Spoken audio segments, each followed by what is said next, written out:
Le jour où je me suis réincarné en femme bête maléfique. J'étais tenu par mes propres enfants serpents dans une mare de sang, attendant la mort. Au milieu d'une douleur intense l'arrière de ma tête, j'entendis une voix d'enfant tremblante. Troisième grand frère, la méchante femme est morte?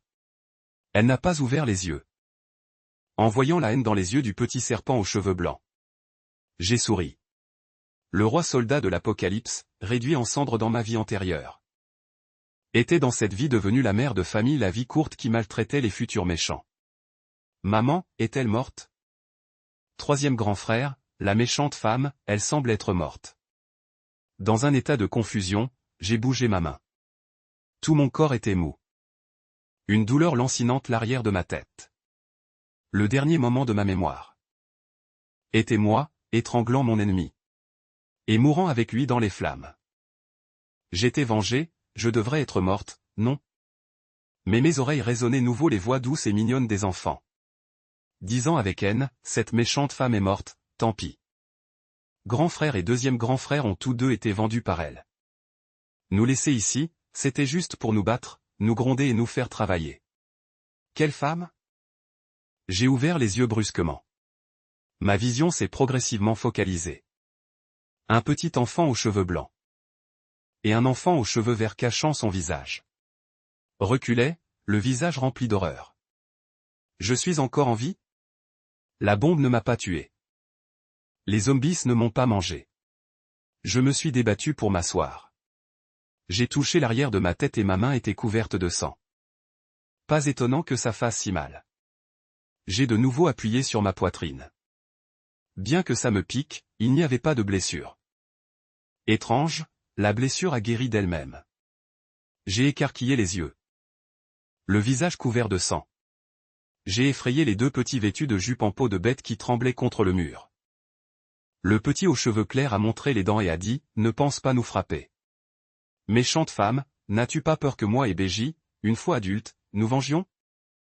Méchante femme, le nom de Béji, un frisson m'a parcouru. À l'époque de l'Apocalypse, j'avais lu un roman intitulé La femme bête mange son mari. Le grand méchant, l'homme bête terrifiant, s'appelait Béji. Se pourrait-il que j'aie transmigré dans le livre? Et que je sois devenu Sian, la mère des enfants méchants? Je me souviens que la Sian originale, parce qu'elle détestait ses fils hommes serpents, les battait et les grondait constamment. Elle avait même vendu l'aîné et le deuxième pour 2 peaux de bête. Bien sûr, sa fin fut également tragique. Ses jambes furent brisées par le 4e. Ses bras cassés par le 3e. Ses yeux crevés par le 2e. Et elle fut finalement transpercée au cœur par l'aîné et mourut. C'était vraiment horrible. Avec un sourire amer, je me suis allongé de nouveau sur le sol. Après avoir pris ma revanche avec tant de difficultés, je me suis retrouvé dans un scénario infernal après ma mort. Quand j'ai repris mes esprits et me suis levé, les deux petits serpents s'étaient déjà enfuis. C'est mieux ainsi. Une mère et ses enfants ennemis. Pouvais-je vraiment espérer qu'ils m'aident? Après m'être un peu reposé, une odeur nauséabonde m'a envahi lorsque mon odorat est revenu. C'est alors que j'ai réalisé que la grotte était jonchée d'excréments. Partout se trouvaient des proies en décomposition malodorante. La jupe en peau de bête était également couverte de saleté. J'ai senti des démangeaisons sur mon visage. J'ai gratté avec ma main. Et j'ai retiré une grosse motte de boue noire. C'est insupportable, qui diable pourrait supporter ça? Cet endroit maudit est encore plus dégoûtant qu'un nid de zombies. Dans ma vie précédente, j'étais une éveillée double capacité, bois et espace. J'étais un génie rare double capacité dans l'Apocalypse. Je me suis levé en m'appuyant sur le mur. J'ai essayé d'activer ma capacité spatiale. L'activation de la capacité spatiale était très difficile à contrôler. J'ai utilisé toutes mes forces pour déchirer une petite fissure. J'ai vu mon espace exigu, il ne restait qu'1 mètre cube. À peine avais-je sorti une lingette désinfectante, que je sentais l'espace devenir de plus en plus instable. J'ai rapidement attrapé une poignée de stylos en argent, un briquet et un sac de sel. L'espace s'est alors complètement refermé. Il semble que le passage entre les mondes ait limité ma capacité spatiale. J'ai nettoyé la blessure l'arrière de ma tête avec la lingette. La piqûre de l'alcool m'a fait reprendre conscience. J'ai ouvert ma paume. La capacité du bois a émergé avec difficulté, juste un petit peu. Quand j'ai finalement réussi à faire pousser une petite herbe vert tendre. J'étais en sueur mais j'ai souri. Heureusement, activer la capacité du bois n'était pas si difficile. Après avoir retrouvé mes esprits, j'ai vu une patate douce l'entrée de la grotte. Je l'ai épluchée avec mon stylo en argent et l'ai mangée. C'est alors que mon corps a retrouvé des forces et que je suis sorti de la grotte. J'ai vu la forêt luxuriante l'extérieur de la grotte. Les arbres étaient immenses. Leurs feuilles étaient plus grandes que mon visage. C'était un paysage que l'on ne verrait absolument pas dans l'apocalypse contaminée. Cette scène pleine de vie m'a finalement fait accepter la réalité. Sentant la beauté de la vitalité, j'ai souri avec gratitude. Mais en me retournant et en voyant la saleté dans la grotte, mon sourire s'est instantanément effacé. Sans expression, j'ai arraché quelques branches mortes. Je les ai attachées en balai. J'ai balayé toutes les saletés de la grotte. Puis, j'ai pris les 2 seules peaux de bête et suis allé les frotter la rivière. Ensuite, je les ai accrochés à un arbre à l'extérieur de la grotte pour les faire sécher. Une fois l'environnement propre, je me suis senti plus l'aise. J'ai baissé les yeux pour regarder la peau de loup gris que je portais. Elle était dure et incrustée de crasse. Sale et malodorante. Mais même si je voulais la laver maintenant, je n'en avais pas le temps. Après m'être un peu activé, mon ventre gargouillait de faim. Et ces 2 petits méchants devaient aussi manger. Malheureusement, toute la grotte était vide. En me souvenant de la patate douce que je venais de manger, je me suis soudain rappelé que dans l'original, il y avait des pommes de terre et des patates douces. J'ai pénétré dans la forêt avec confiance. L'affinité avec le bois s'est activée. Effectivement, j'ai senti la présence de pommes de terre. À peine revenu l'entrée de la grotte avec les pommes de terre enveloppées dans des feuilles. Un homme bête m'a crié, Sian, l'équipe de chasse est de retour, viens chercher ta viande. Cette tribu s'appelait Yangxiang. Dans le monde des hommes bêtes, les hommes bêtes mâles étaient musclés et forts. Les femmes bêtes étaient rares et précieuses. Le rapport entre mâles et femelles était presque de 10:1. Les femelles étaient un don du dieu des bêtes. Des objets de compétition et de protection pour les mâles. Si un homme bête mâle blessait une femme bête, il pouvait même subir la punition du dieu des bêtes. C'est pourquoi, même si la Sian originale était sombre, maigre, paresseuse et méchante, elle était toujours bien traitée par la tribu. Celui qui m'a appelé était un homme bête loup gris nommé Lanfeng. Lanfeng a montré le grand arbre au centre de la tribu, me disant d'aller chercher ma viande. Je me suis dépêché d'y aller. Un groupe de beaux hommes bêtes torse nu était en train de distribuer de la viande. Un grand tas d'os et d'abats étaient jetés comme des déchets. Alors que je m'apprêtais faire la queue, un vieil homme bête mâle m'a pressé, disant que les femelles étaient prioritaires. Tu peux y aller directement et prendre ta part. J'ai été surprise. Dans l'Apocalypse, les femmes étaient toujours les dernières à recevoir des provisions. Je ne m'attendais pas à voir la priorité ici. J'ai vite réagi. J'ai coupé la filée et reçu un morceau de viande très propre. J'ai pris la viande et j'ai vu les os. Et les abats sur le point d'être jetés. Je me suis empressé de demander, puis-je avoir ces choses? Lanfeng a expliqué amicalement, il y a beaucoup de gibier au printemps. Les os et les abats ne sont pas bons manger. Il est inutile de les garder. Si tu les veux, prends-les. J'ai regardé ces os et abats avec des yeux brillants.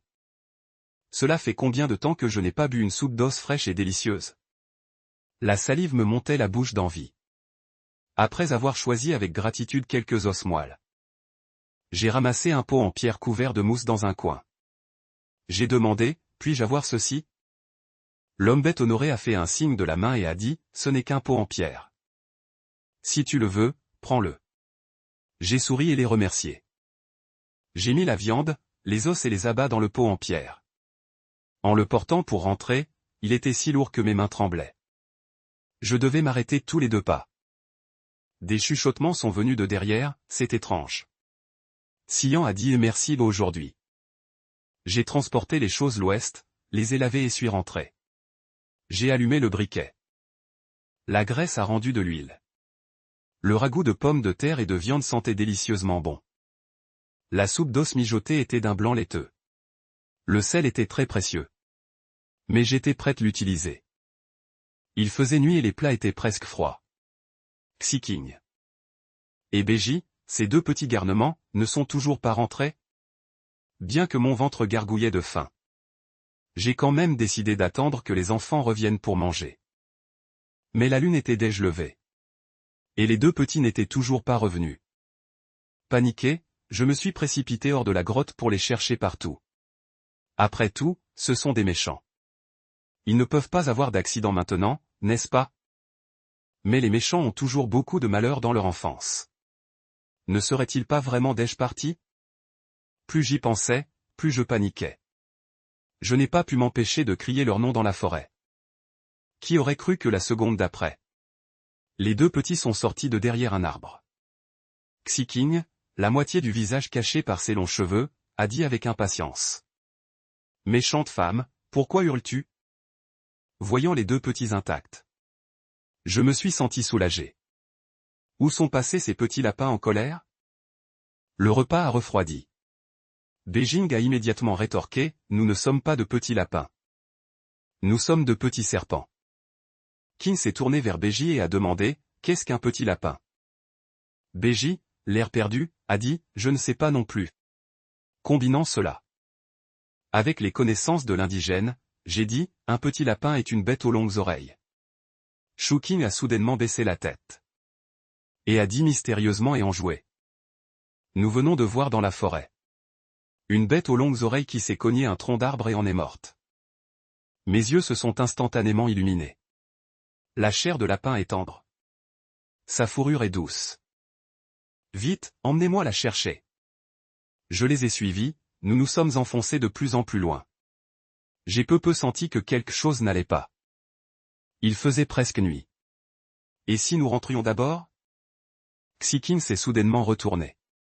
Ses yeux de serpent verdâtre brillaient d'une lumière froide sous le clair de lune. Il a tiré sa petite langue de serpent et a dit, d'accord. Mauvaise femelle, nous rentrons d'abord. Au moment où Xiking a soudainement montré ses yeux de serpent. Et sa langue de serpent. Mon sang s'est instantanément figé dans mes veines. J'étais tellement terrifié que je ne pouvais plus bouger. Ce sont des serpents, ce sont des serpents. Il y eut un bruissement rapide. Quand j'ai repris mes esprits. Les deux petits avaient déjà disparu. Dans le vent froid, je pensais, raide. Comment ai-je pu croire cette absurdité de rester près du tronc et attendre le lapin? Il était évident que j'avais été dupé par ces deux petits serpents. À ce moment, dans la grotte, les deux petits regardaient leur maison toute neuve. Sur la table de pierre, il y avait de la soupe chaude. 3 bols en noix de coco étaient posés sur la table de pierre. Comme si quelqu'un les attendait. Beji a repensé ce que la laide femelle avait dit plus tôt. J'ai préparé le repas. Je vous attends depuis longtemps. Il a regardé Xiking et a dit, troisième frère. Ce n'est pas vraiment elle qui a fait ça, n'est-ce pas? Le visage de Xiking était froid, que veut-elle faire? Elle n'a certainement pas de bonnes intentions. Beji s'est assis à la table de pierre. A pris un morceau de pomme de terre et a commencé à manger. Puis ses yeux se sont illuminés, troisième frère, et c'est vraiment délicieux. Xiking, rempli de doutes, a commencé à manger avec Beji. Très vite. Les deux petits furent complètement conquis par la délicieuse nourriture. Xiking sentait toujours que quelque chose n'allait pas, Beji. Dis-moi, que veut vraiment cette mauvaise femelle? Beji a secoué la tête et a dit, je ne sais pas. Peu importe, mangeons d'abord ce qui est bon. Xiking a soudainement posé son bol en noix de coco. Il a dit avec colère, elle ne voudrait pas nous vendre aussi, n'est-ce pas? Beji a levé la tête et a regardé. Vers Xiking, les serpents ont une forte capacité de reproduction. Ses 4 frères sont nés de la même portée. Dongshi et Nanmo avaient déjà été vendus par Xian. Xiking était furieux et a dit. Elle veut certainement nous vendre aussi. Si mon visage n'avait pas été défiguré et ne pouvait pas être vendu à un bon prix. J'aurais été vendu par elle il y a longtemps. Le visage de Xiking était tordu. Sous ses longs cheveux verdâtres. La moitié de son visage était une horrible cicatrice de brûlure. Les hommes bêtes serpents au sang-froid n'étaient bienvenus nulle part. Même leur propre mère ne s'en souciait pas. Les deux petits ne pouvaient plus manger. Ils étaient assis face-face, les yeux remplis de tristesse. Pendant ce temps, au fond de la forêt, je m'avançais prudemment, tenant un stylo. Je n'ai pas du tout remarqué qu'un aigle blanc est élancé sur un arbre m'observait. Mu Xiao pensait, perplexe, qu'est-ce qui ne va pas avec la tribu Yangxiang? Il laisse une petite femelle s'enfoncer dans la forêt. Ses ailes ont battu et il a volé dans le sang. Né soudainement pieds nus. Cette petite créature maigre et faible a dû être abandonnée par la tribu. Elle ne semble pas devoir vivre longtemps. Juste ce moment. Dans l'obscurité, un tigre blanc de 5 mètres de haut, aux 2 mains, a soudainement surgi. Il était encore plus terrifiant que les tigres mutants que j'avais vus. J'ai pris mes jambes mon cou. Après quelques pas, je suis directement monté dans un arbre. En secouant les branches cassées, j'ai pu ouvrir un espace instantané. J'ai immédiatement sorti un pistolet de l'espace. Sans réfléchir, j'ai immédiatement chambré une balle. Et j'ai tiré vers les yeux du grand tigre blanc. Le grand tigre blanc était trop rapide. La balle n'a fait qu'effleurer le visage du grand tigre blanc. Les plumes de Mu Xiao se sont dressées. Qu'est-ce que cette chose noire? Voyant le grand tigre blanc bondir au pied de l'arbre, j'ai renoncé à utiliser les balles. J'ai sorti un paquet de fils d'argent de l'espace. C'était une arme blanche développée dans un laboratoire de l'Apocalypse. Dans l'Apocalypse, elle était connue sous le nom de goutte de sang, célèbre à l'époque. J'ai rapidement tendu les fils d'argent et les ai enroulés entre les arbres, créant un piège mortel entre eux. Quand le grand tigre blanc a bondi de colère, les fils de sang secrets ont instantanément déchiré sa peau et sa chair. Au moment où il est tombé, ma main tremblait encore en retirant les fils. Le Mu Xiao sur l'arbre était complètement stupéfait. Cette femelle a utilisé une arme étrange pour tuer le tigre blanc de Zijing. Dans la forêt, je coupais désespérément la viande de tigre. Si n'importe quelle bête féroce est si puissante, quel point les hommes bêtes mâles doivent-ils être puissants? Survivre en mangeant de la viande ne semble pas facile. J'ai coupé pendant un bon moment. Toutes les marques fraîches et tenaces sur le tigre blanc étaient complètement détruites. Mon ventre gargouillait de faim, n'ayant pas dîné. J'ai ramassé du bois sec proximité. J'ai sorti un briquet et j'ai allumé le feu.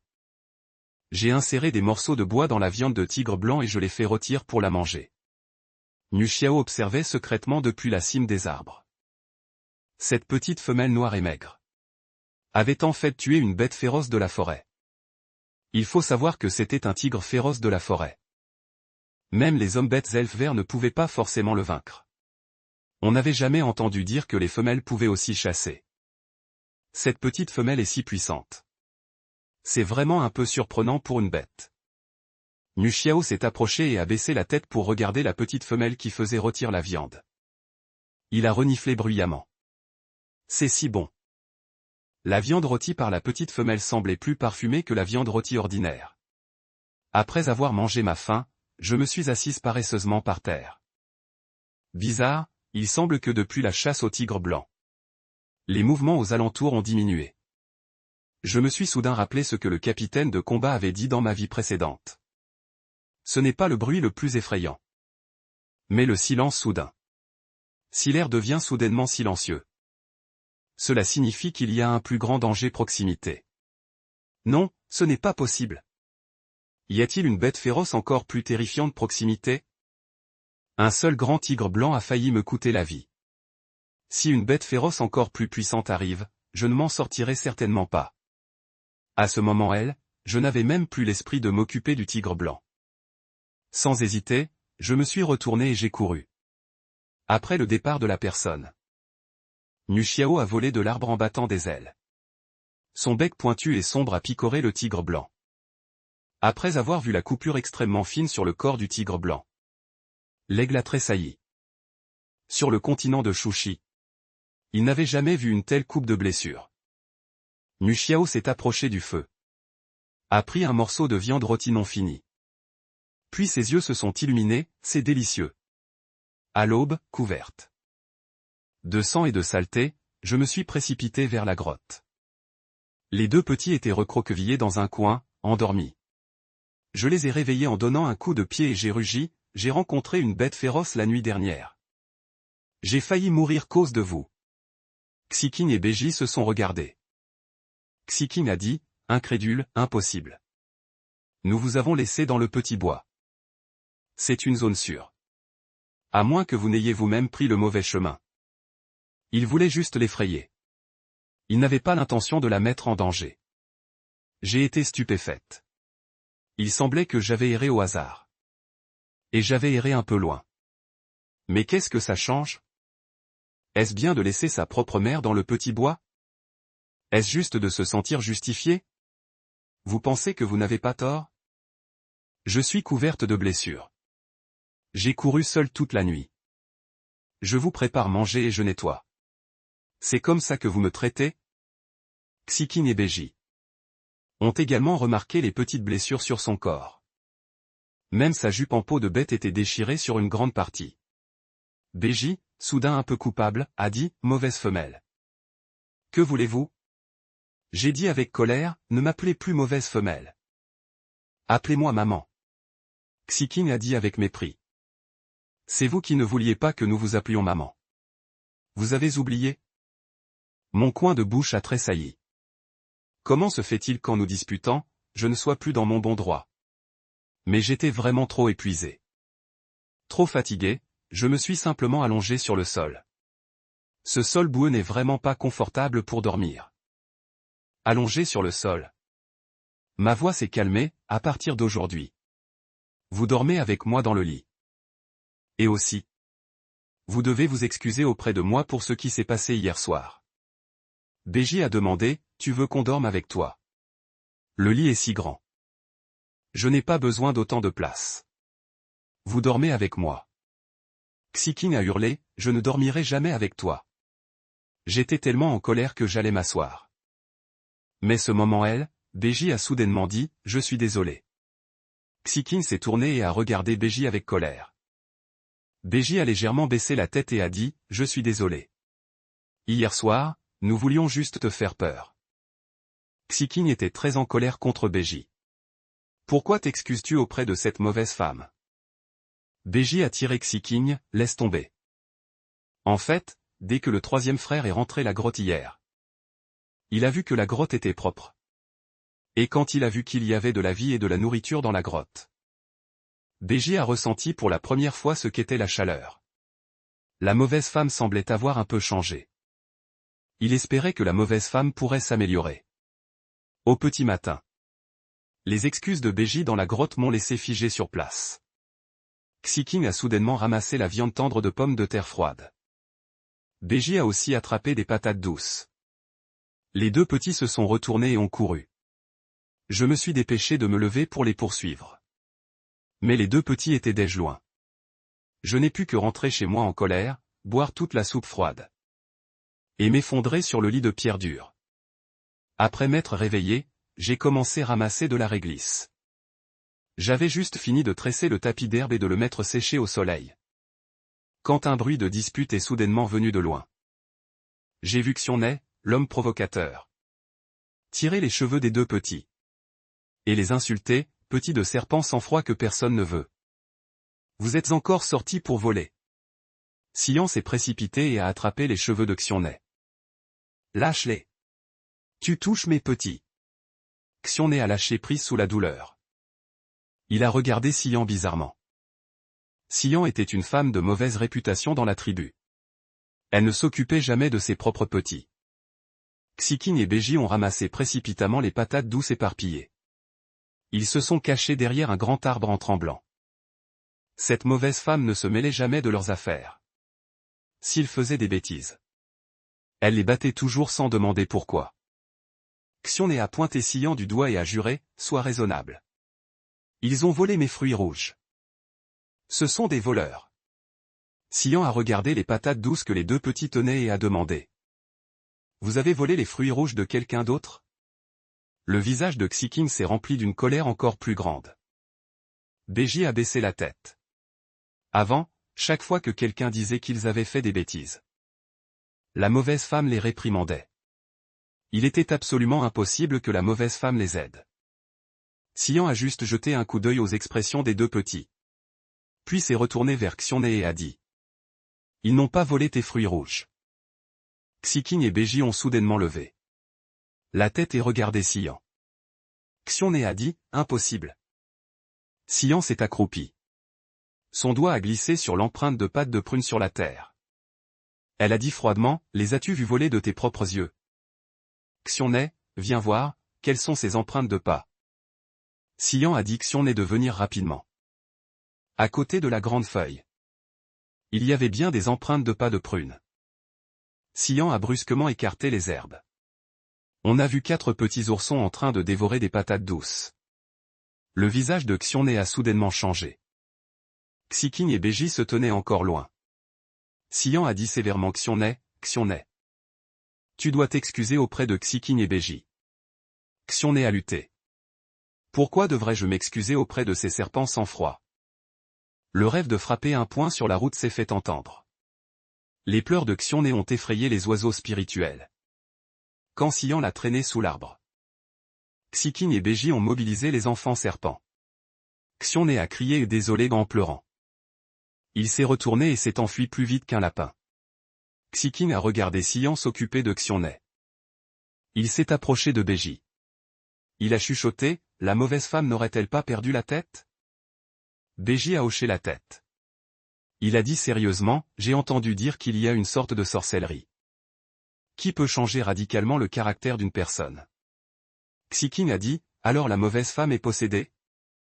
Beiji a murmuré, si elle n'était pas possédée. Comment la mauvaise femme pourrait-elle nous aider?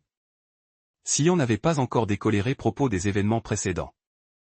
Il a dit en colère au petit, retournez avec moi. Xiqing et Beiji se sont regardés. Alors, si nous rentrons, nous serons toujours battus, n'est-ce pas? Une mauvaise femme reste une mauvaise femme. On ne change pas sa nature. Dans la grotte, les deux petits étaient inquiets. Mais ils ont vu Xian apporter le tapis d'herbe fraîchement tressé. Il l'a essayé sous la peau de bête. C'était effectivement beaucoup plus doux. Xian a ravivé le feu dans la pièce. Il l'a fait reprendre. Puis il a pris les quelques fruits empereurs restants. C'est les dire des pommes de terre, et les a mis au feu pour les faire rôtir. Xiqing a chuchoté Beiji. Depuis quand la mauvaise femme sait-elle utiliser le feu sacré? Aux yeux des hommes bêtes, c'était une existence extrêmement sacrée. Dans la tribu de Yangxiang, seul le chef du village avait une étincelle de feu pour l'allumer. La plupart des hommes bêtes de la tribu de Yangxiang mangeaient de la nourriture crue. Après que Xian ait fait rôtir la viande restante d'hier, il a saupoudré de sel et de poivre. Puis il a appelé les deux petits. Venez manger ensemble. Xiqing a serré Beiji. Voyant cela, Beiji n'a pas bougé. Changer les petits méchants n'était pas une affaire d'un jour. Xian n'était pas pressé maintenant. Il a mangé une pomme de terre rôtie. Après avoir mangé de la viande rôtie, il est parti seul. Après le départ de Xian, Xiqing et Beiji se sont regardés, très étranges. La mauvaise femme ne les avait pas battus. Xiqing et Beiji avaient terriblement faim. Ils se sont rapidement avancés. Les pommes de terre et la viande rôtie étaient un peu chaudes. Mais c'était délicieux. Xian a trouvé un grand tonneau en bois. Il l'a traîné jusqu'à la grotte. Il voulait en faire un récipient pour se laver. Xiqing a soudainement demandé, « Mauvaise femme, que fais-tu » Xian a dit, « Je veux faire un tonneau. » Beiji, l'air confus, a demandé, « Qu'est-ce qu'un tonneau » Xian a fait un geste approximatif et a dit, « C'est comme ça. C'est un morceau de bois creux l'intérieur. Quelque chose qui peut contenir de l'eau. Mais avec ce bois, je ne peux rien faire pour l'instant. » Beiji l'a regardé avec confusion. Il a demandé, « Tu n'as pas une écaille de serpent » Xian s'est retourné, perplexe. Une écaille de serpent? Beiji a hoché la tête, c'est l'écaille de serpent laissée par Fuchu. Je suis en train d'utiliser une écaille de serpent plus grande que la paume de ma main pour faire un tonneau en bois de pêcher. Elle où l'écaille passait. Des copeaux de bois volaient.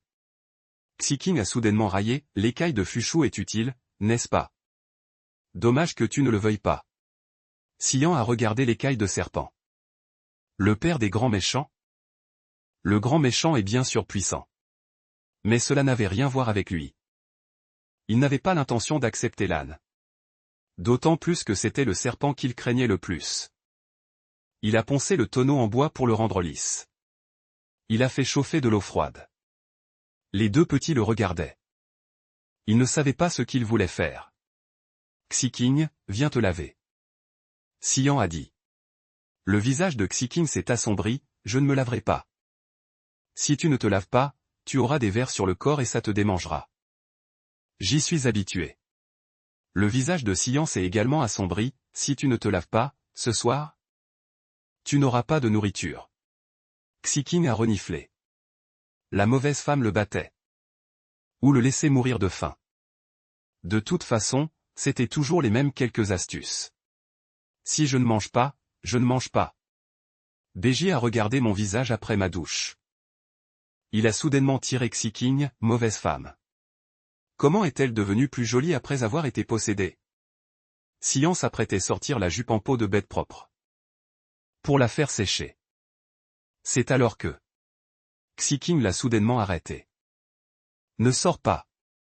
Xian a demandé, perplexe, pourquoi ne me laissez-vous pas sortir? Le regard de Xiking est devenu fuyant.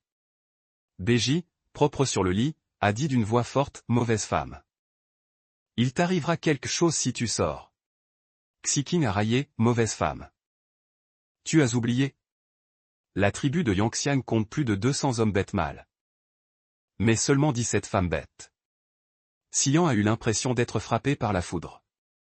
Il s'est soudainement souvenu que lorsqu'il était allé chercher de la viande auparavant, il n'avait vu que des hommes bêtes mâles, pas de femmes bêtes. Il n'avait rien dit l'époque. Il s'est avéré qu'il n'y avait presque pas de femmes bêtes.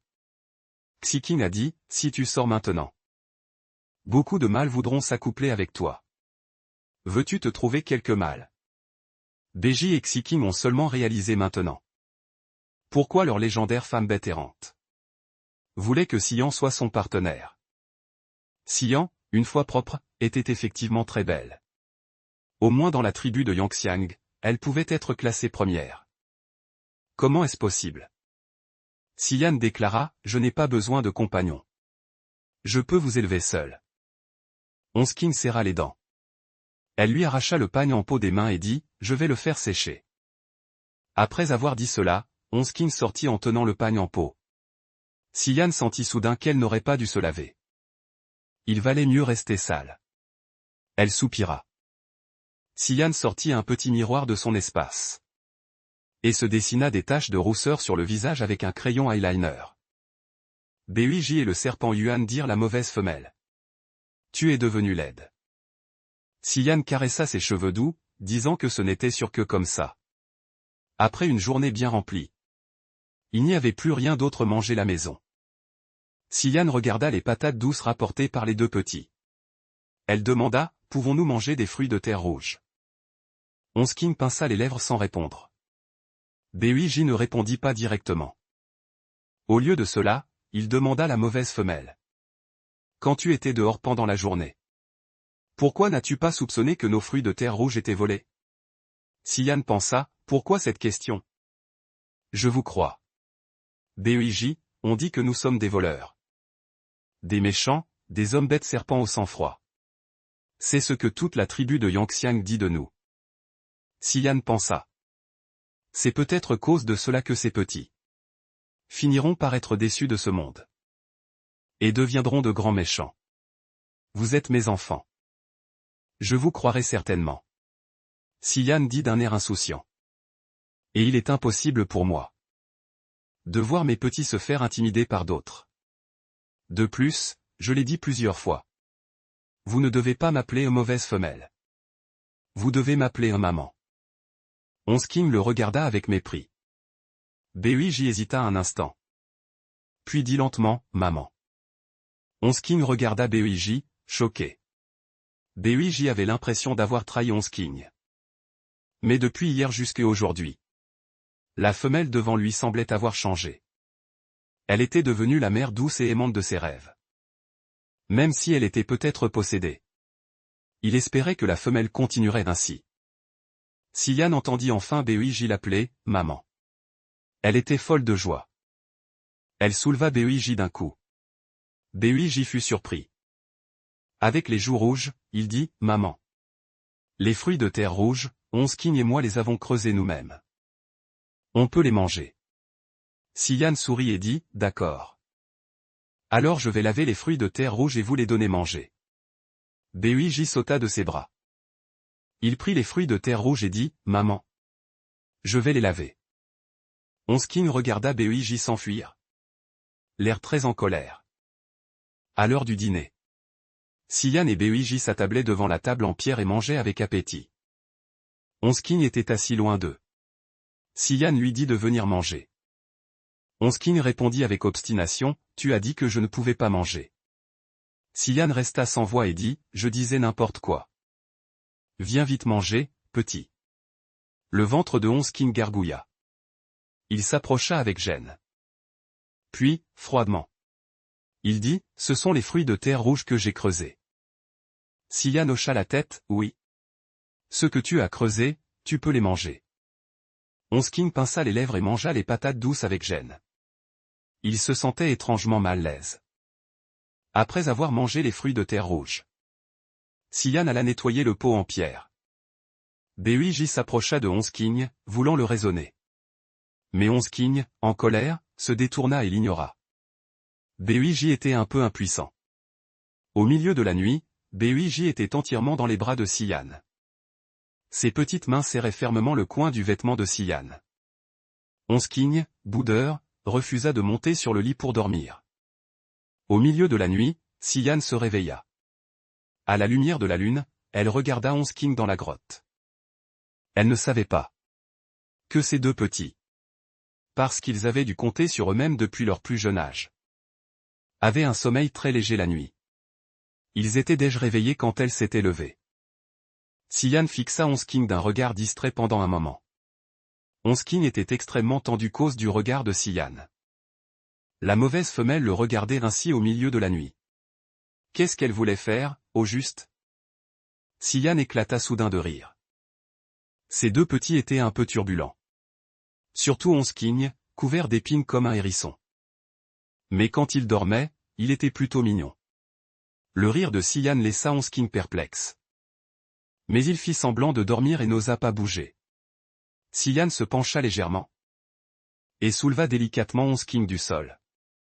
Onskin, sentant le mouvement de Siyan, eut le cœur qui battait la chamade. Allait-elle le jeter? Le détestait-elle ce point qu'elle devait le jeter? Personne ne voulait de lui, après tout. Personne ne l'aimait. Même sa mère aimante le détestait. Une grande tristesse envahit le cœur de Onskin. Dans le lit, Beoiji était aussi un peu inquiet. La mauvaise femelle avait soudain ri au milieu de la nuit. Puis elle avait soudainement pris Onskin dans ses bras. N'allait-elle pas soudainement devenir folle et jeter Onskin? Ou jurer? Siyan resta toujours très prudente et douce. Onskin sentit son corps se détendre légèrement. Siyan le posa sur le lit. Onskin, réalisant qu'il était sur le lit, fut pris de panique. Son esprit devint soudainement vide. Elle l'avait porté jusqu'au lit. Elle ne l'avait pas jeté. Elle l'avait porté jusqu'au lit, non. Ce n'était pas possible, il ne s'était même pas lavé. Il était couvert de boue. Sale. Le lit était si propre. Comment pouvait-il monter sur le lit? Onskin était tordu de confusion l'intérieur. Peu de temps après, il sentit nouveau une chaleur et une douceur. Puis il vit la femelle s'allonger côté de lui. Il dormait entre Beoiji et la femelle. La mauvaise femelle l'avait en fait laissé dormir sur le lit. Et dormir si près de lui. Onskin était trop choqué pour bouger. Au petit matin, Beoiji murmura secrètement Siyan, maman. Le troisième frère est allé se laver dans la rivière. Siyan remarqua que le visage de Beoiji n'était pas très bien. Elle s'accroupit rapidement et toucha son front. Elle demanda, qu'est-ce qui ne va pas? Tu ne te sens pas bien quelque part? Maman. Beoiji baissa légèrement les yeux. Beoiji. Qu'est-ce qui ne va pas? Sian était un peu anxieuse. Ne fais pas peur maman. Onskin revint en courant, trempé de la tête aux pieds. Voyant l'apparence de son jeune frère, ses yeux devinrent rouges. Sian prit Beiji dans ses bras et courut vers Oyi. Elle dit, n'aie pas peur. Maman et elle. Onskin suivit silencieusement Sian. Ses doigts s'accrochèrent discrètement au coin du vêtement de Sian. Oyi dit impuissant, ce n'est pas que je ne veux pas soigner. Mais la maladie des vers, je ne peux vraiment pas la soigner. Tout le continent de Master est tourmenté par la maladie des vers. Si tu veux guérir la maladie des vers, tu ne peux que percer le filtre dès que possible. C'est strictement interdit. Vous pouvez y aller. Oyi regarda Beiji. Les yeux pleins de pitié. Sian voulait encore insister. Le petit visage de Beiji était livide. Il tira sa main en tremblant légèrement, « Maman. Laisse tomber. » Sian serra les dents. Elle se tourna vers Beiji et dit, « Ne t'inquiète pas. Il y aura un moyen. Maman trouvera un moyen de guérir ta maladie. » Beiji hocha lentement la tête, mais sans grand espoir dans son cœur. Sian et les deux petits étaient un peu abattus. En quittant la grotte de Oyi, en passant par le centre de la tribu, un homme bête mâle surgit soudainement. « Belle femelle, puis-je m'accoupler avec toi ?» Sian était déjà un peu déprimée. En entendant ces mots impolis, elle ne regarda même pas le mâle. Elle cria directement. « En plein jour, tu te précipites pour t'accoupler avec moi. » L'attitude des mâles de ce monde prospère est vraiment terrifiante. Onskin et Beiji levèrent les yeux vers elle. Même si elle s'était transformée en femme tache de rousseur, il y aurait toujours des mâles qui voudraient s'accoupler avec elle. Beiji jeta un coup d'œil en arrière. Particulièrement perplexe. Le mâle qui venait de courtiser maman semblait être Tyson, le premier guerrier de la tribu Yangxiang. C'est impossible. Il devait avoir les yeux troubles, il avait été rejeté. Tyson se gratta la tête, un peu abattu. Il ne se découragea pas, de nombreux hommes bêtes se moquèrent de lui, « Tyson. Tu es trop affamé pour être difficile.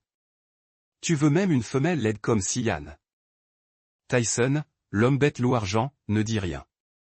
Il s'est retourné et est parti. Beiji et Xiking étaient un peu abattus cause de la maladie des vers. Sian regarda les petits abattus. Il fronça légèrement les sourcils.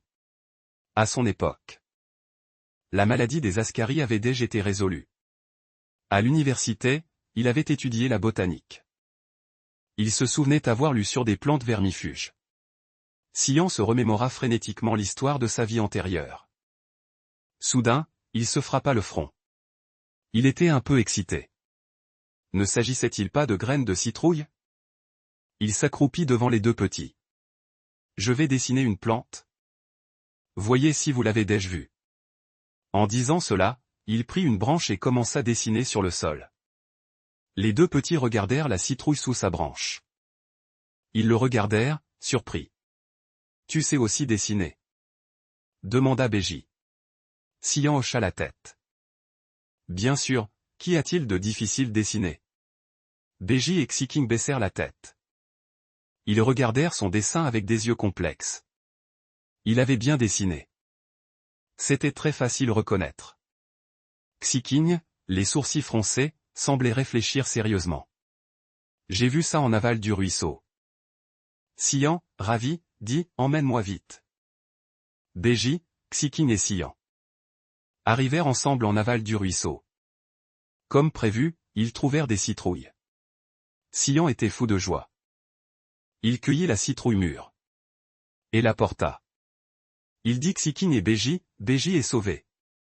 Vraiment, demanda Xiking, incrédule. Une maladie que même le sorcier de la tribu ne peut pas guérir? Sian le peut. Sian dit, je m'en occupe dès que je rentre. Une fois préparé, nous pourrons tous en manger. En mangeant de la viande crue et en buvant de l'eau non traitée tous les jours. Tout ce qui est impur sera évacué ensemble. Avec les citrouilles, il retourna à la grotte. Sian ouvrit les citrouilles. Il en retira les graines. Il nettoya et fit sécher les graines de citrouille. Après séchage, il les réduisit en poudre. Il les mélangea de l'eau et les tendit Béji, lui disant d'essayer. Xiking demanda, inquiet, ce n'est pas toxique? Les graines de citrouille étaient si courantes dans sa vie précédente. Xian était certain qu'elles n'étaient pas nocives. Non, c'est très sûr. Béji prit le bol en noix de coco sans hésiter. Il le but d'un trait. Ensuite, Xian prépara 2 autres bols. Il en donna un à Xiking. Et but l'autre lui-même. Xiking vit que le mauvais mal et Béji avaient tous 2 bu. Alors il but aussi un bol. Xian dit, pendant cette période, nous en boirons un bol chaque jour. Ça devrait aller mieux dans quelques jours. Bien que Béji ait bu l'eau. Il ne croyait pas vraiment qu'il allait guérir. Il hocha la tête d'un air résigné. Dès que Xian eut fini de parler, il alla éplucher les citrouilles. Il avait l'intention de donner aux petits de la citrouille et de la viande séchée de bêtes sauvages ce soir. Après ce repas détoxifiant, je tissai une natte d'herbe avec de la réglisse. Les 2 petits s'approchèrent, curieux. Les yeux ronds de Xiking étaient remplis de doute, et « Qu'est-ce que tu fais ?» Xian répondit paresseusement, « Je ne m'appelle pas et au point. Appelle-moi maman. » PFF fit Xiking en tournant la tête. Béji demanda doucement, « Maman. Est-ce que ça? C'est la chose douce sur le lit ?» Je souris et lui caressai la tête, les petits sont si intelligents. Maman tisse une natte d'herbe. Les yeux de Béji brillaient. À quoi sert la natte d'herbe? Xian sourit, tu le sauras bientôt. Xiking jeta un coup d'œil furtif la natte d'herbe sur le lit. Son petit visage se crispa soudainement. Ce mauvais mal ne veut-il pas que nous dormions sur le lit? Alors il tisse un tapis pour nous faire dormir par terre? Il serra les lèvres et tourna son visage. La chaleur de la nuit précédente n'était qu'un feu de paille. Effectivement, les hommes serpents ne sont naturellement pas aimés des mères bienveillantes. Le silence dans la grotte n'était rompu que par le frottement des feuilles d'herbe. Jusque ce que Xian, les mains sur les hanches, se lève. Petit, venez aider maman. Béji tira immédiatement Xiking, réticent, vers Xian. Il tendit la torche Xiking. Xiking recula brusquement, comme s'il s'était brûlé. Son dos heurta violemment la paroi rocheuse. Béji s'empara rapidement de la torche, « Maman, je vais la tenir. » Dans la lumière vacillante de la torche, j'accrochai la natte d'herbe à un clou de falaise au plafond de la grotte. Xiking, caché dans l'ombre de la grotte, écarquilla les yeux. La natte d'herbe était suspendue en l'air par une corde. Xiking poussa un léger soupir de soulagement. Alors, cette natte d'herbe n'est pas pour nous faire dormir. C'est pour couvrir l'entrée de la grotte. Xian baissa le rideau d'herbe et expliqua. Si vous avez besoin de vous abriter du vent, baissez-le. Si vous voulez de l'air, roulez-le comme ça. Béji applaudit avec enthousiasme, maman est si forte. Mais Xiking demanda soudainement d'une voix froide. Pourquoi n'as-tu pas fait ça pour la grotte avant? Un silence de mort. Xian baissa lentement le rideau d'herbe, ses doigts tremblant légèrement. La propriétaire d'origine, folle, battant et grondant les enfants. Allant même jusqu'à vendre sa propre chair et son sang. L'ombre s'interposa. Allons dormir, dit-il doucement. Il ne pouvait pas leur dire. Votre mère est déjà morte. Je ne suis pas votre vraie mère maintenant. Il ne pouvait pas le dire. Alors certaines choses devaient être faites. Bien que le temps passé ensemble ait été court. Il aimait beaucoup ces 2 petits. Les blessures que les petits avaient subies. Il s'efforcerait de les guérir petit. Béji fut très coopératif. Il se glissa joyeusement sous les couvertures. Xiking, cependant, resta immobile comme un clou. Il resta elle, dans la lumière orangée du feu.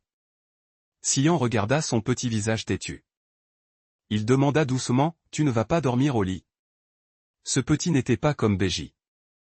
Il semblait éprouver plus de haine envers lui. Xiking leva brusquement la tête. Ses yeux débordaient de haine et de ressentiment. Il dit d'une voix hésitante, « Je ne veux pas dormir sur le lit. » Le grand et le petit se firent face dans la lumière et l'ombre sous le rideau d'herbe. Finalement, Xian céda. « Si tu ne veux pas dormir, ne dors pas. Dors par terre alors. » Xiqing se blottit dans un coin, un peu en colère. En fait, il avait un petit regret au fond de lui. Au milieu de la nuit, Xian prit quand même Xiqing, recroquevillé dans le coin, et le porta doucement sur le lit chaud. Chaque matin, les deux petits attendaient sagement côté du lit que je me réveille. Quand ils défrichaient le potager, les deux petits travaillaient avec une énergie exceptionnelle. Leurs petites pelles s'agitaient rapidement, comme si c'était la chose la plus sacrée au monde. Quand ils cuisaient la citrouille, Beji, le visage soudainement rouge, demanda « Maman, peux-tu me donner un peu plus de médicaments? Qu'est-ce que tu veux en faire ?» À peine avait-il fini de parler qu'il réalisa ce que les deux enfants voulaient faire. Le deuxième jour après son arrivée, les deux petits avaient emporté de la nourriture. Ils pensaient qu'ils l'avaient prise pour eux-mêmes. Mais ce n'était peut-être pas le cas. Ils avaient deux autres frères, Dongxi et Nanmo. Après que la propriétaire d'origine eut vendu Dongxi et Nanmo, ces deux petits n'avaient jamais eu une belle vie. Ce n'était que grâce à l'aide de Xiqing et Beji qu'ils avaient réussi à survivre. Beji, le petit visage rouge de gêne, dit « Maman ?» Xian dit immédiatement « Attends, je vais trouver une feuille pour emballer ça. » Xian emballa 4 portions de poudre médicinale et y ajouta quelques gros morceaux de citrouille cuite à la vapeur. « Prenez-les, soyez prudents. » Les deux petites silhouettes s'éloignèrent en courant, serrant les paquets de feuilles. À ce moment dans la grotte de Xiongru, les deux autres petits menaient une vie d'esclaves. Xiongru ne leur donnait presque rien manger et les forçait travailler tous les jours. Ils n'avaient même pas le temps de chercher de la nourriture. Ils avaient souvent faim. Les esclaves n'avaient pas le droit de vivre une vie pire que la mort. Si Xiqing et Beji ne les avaient pas aidés, ils seraient probablement morts de faim depuis longtemps. Par conséquent, Dongxi et Nanmo, qui avaient été vendus, détestaient encore plus Xian, ce mauvais mal. Beji expliqua brièvement la situation ses deux frères. Xiqing, avec un bol en noix de coco, prépara une boisson et la tendit Dongxi. Dongxi fronça les sourcils, le visage plein d'incrédulité. Il y avait aussi une légère pointe de mépris et de dégoût. C'est vraiment le médicament préparé par ce mauvais mal? Xiqing se tenait l'écart, indifférent. Il se souvenait très clairement du jour où ses deux frères avaient été vendus par le mauvais mal. Comment Dongxi avait supplié en pleurant de ne pas le vendre. Et quel point Nanmo, incapable de parler, avait pleuré de tristesse. Mais peu importe combien il pleurait et suppliait, ce mauvais mal les avait quand même vendus. Il se souvenait du chagrin de Dongxi et Nanmo, et aussi de la tristesse qu'il partageait avec Beji. Beji se souvenait clairement aussi de ce jour-là. Ses mains qu'il voulait serrer tremblaient légèrement. Si le grand frère pouvait vraiment sauver des vies. Dongxi, comme s'il avait été brûlé, repoussa violemment le bol de noix de coco. Il tomba au sol avec un bruit sourd. Le liquide médicinal s'infiltra dans la terre. Je mourrais plutôt que de boire ce truc de cette mauvaise femelle. La haine dans ses yeux était empoisonnée. Beji était si pressé qu'il était sur le point de pleurer. Troisième frère, dit quelque chose. Xiqing fixa intensément le médicament par terre. Soudain, il attrapa de la citrouille cuite à la vapeur et la lui fourra. Il mentit délibérément en disant que cela n'avait rien à voir avec la mauvaise femelle. Dongxi était fou. Nanyuo dévorait voracement. La citrouille douce et collante lui couvrait le visage. C'est délicieux, dit Dongxi respectueusement. Il n'avait pas mangé depuis trop longtemps. C'était tout simplement délicieux. Xiongru, demanda Beji avec chagrin. Vous fait-elle encore travailler? Dongxi répondit froidement. Les partenaires de Xiongru ont dit qu'ils nous emmèneraient chasser demain, pour servir d'appât aux bêtes féroces. La langue de serpent de Xiqing se dressa instantanément en une fine ligne. Pourquoi? Juste parce que nous sommes des hommes bêtes serpents sans froid. Nous devons subir un tel traitement? Une voix sinistre retentit soudain. La silhouette massive de Xiongru bloqua l'entrée de la grotte. Quelle profonde fraternité! Pourquoi ne resteriez-vous pas tous pour être mes esclaves? Les petits de Xiongru. Ce sont les 4 petits ours qui ont volé les patates douces. Il savait que ces petits avaient été les échos de Xian. Ces maudits hommes bêtes serpents sans froid devraient aller nourrir les bêtes sauvages dans la forêt. Xikin fut le premier se lever face Xionguru. Son expression était terrifiante et féroce. Ne pense pas que tu peux nous intimider. Mes frères. Xikin se retourna comme un boulet de canon. Il fut projeté en arrière par une gifle de Xionguru. Son petit corps s'écrasa contre la paroi rocheuse. Un craquement d'os se fit entendre. Les partenaires de Xionguru formèrent un cercle. L'ombre des hommes bêtes adultes engloutit complètement les 4 petits serpents. Les cris de Beji déchirèrent l'espace. Quels hommes bêtes êtes-vous pour intimider des jeunes? Au milieu du chaos, Xian se précipita à travers la ligne de personnes. Il vit Dongxi, traînant son bras cassé. Protéger ses frères derrière lui. Le pied de Xionguru était sur le point d'écraser la colonne vertébrale de Xiking. Être en garnison. Le rugissement de Xian fit sursauter Xionguru qui s'étouffa. Sale gros ours. Xian ramassa une pierre par terre et la lança. Je ne suis pas seulement venu aujourd'hui pour ramener Xiking et Beji. Je ramènerai aussi Dongxi et Nanmo. En entendant les mots sale gros ours, le corps gras de Xionguru trembla de colère. Une laide comme toi mérite de ne pas avoir de mal. Xian arracha violemment sa jupe en peau de bête. Montrant le totem de serpent violet sur sa taille, il dit, vous voyez? Moi, un seul mâle, je peux avoir 4 petits. Vous avez plus de 10 mâles et seulement 4 petits. Dites-moi, qui est le plus inutile? Au milieu des sanglots des hommes bêtes spectateurs. Xionguru ricana, pourquoi jouer la mère aimante maintenant? N'est-ce pas toi qui me les as vendus?